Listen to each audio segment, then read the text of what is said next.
Hello, it's time to play some more Darkness, Darkness 3, the third and final game in this series of small point-and-click flash horror games. So we hear a bell and doors closing in Singaporean, at least I think that's what's being said. And we're on a train. The sound is very high. Let me just adjust that a bit. Oh. I'm in a train. So it was all just a dream? Feels like I've been sleeping for 2 whole years. But wait a minute, what's this in my pocket?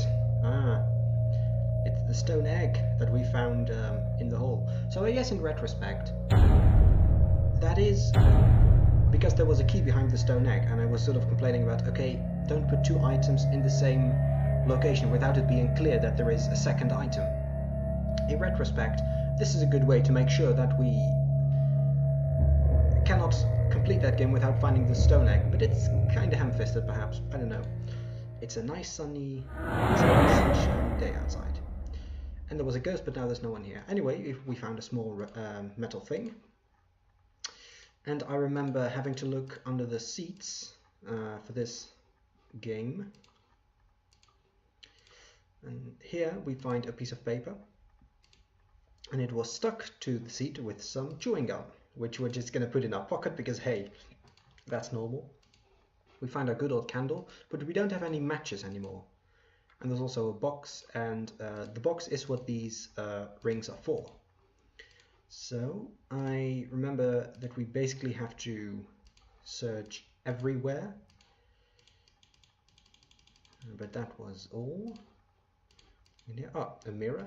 Oh, right. And we had to use the chewing gum on the mirror. And then I distinctly remember this, and you'll soon see why. So there is a bit of a metal ring over there, which we take. Yep, that's why I remember having to put a mirror there.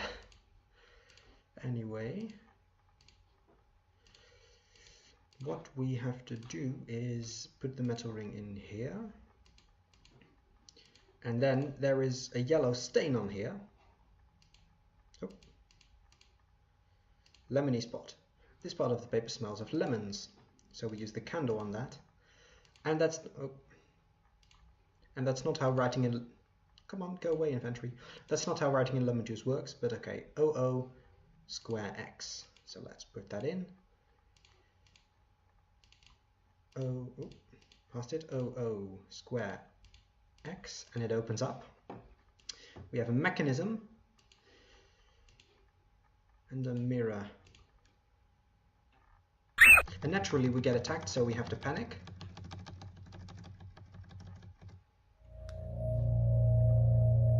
And we run away. I have to get out of here. Oh yeah.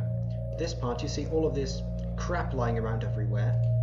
That'll just, in a moment, you have to pick up a few important items, but it's also possible to pick up the items you don't need, so it's possible to fill up your entire inventory with litter, with trash,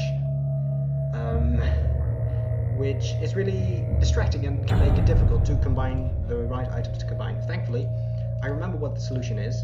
We need to tear open a plastic bag with this comb.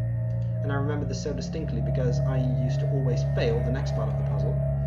And we have to use the Mentos on the Coke.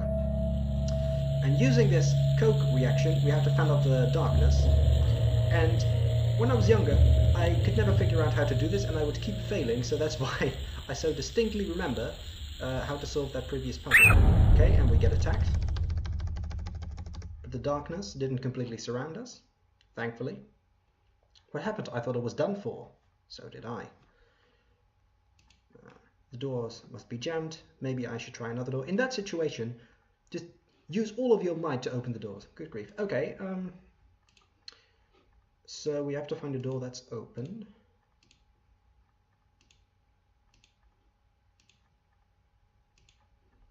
All of these are closed as well, and have no like interactable part of them, no flavor text or anything. No, nothing. Then there's still this box. Do we have to put the candle in here. Nope. Mechanism with a small hole.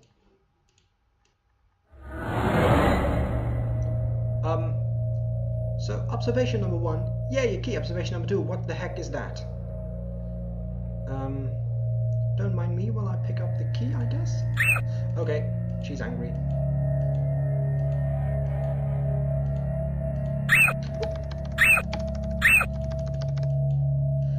I don't like being attacked by shadows.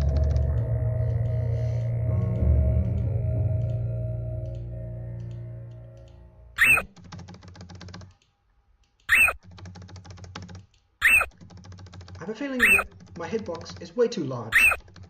Maybe I should just look around and be patient instead of just legging it, but oh well. Oh, she's quite close behind us. So I think I will just leg it, though that's not entirely beneficial at the moment. Up, put it in, turn. Ah, this music. What the heck was that? I distinctly recall there not being a jump scare, but there might be some mildly disturbing images. I don't remember it being that bad, but we'll see. Anyway, a warning. Now we have to run. Door closing. Leave. Nice.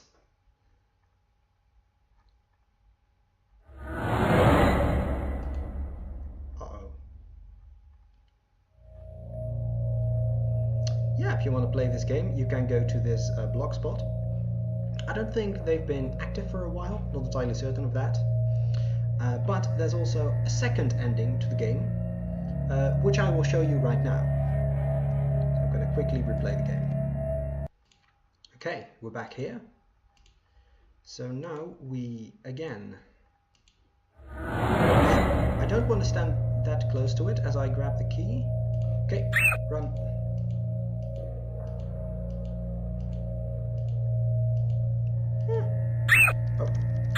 I was about to remark, hey, this isn't going so bad, but then I get grabbed. Okay, next carriage.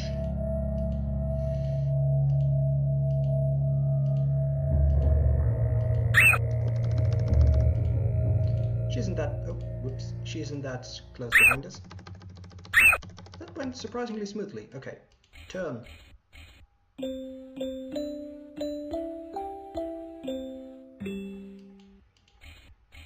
I'm actually quite happy that I managed to escape the train on the first try, because I do recall that being quite difficult, quite a feat.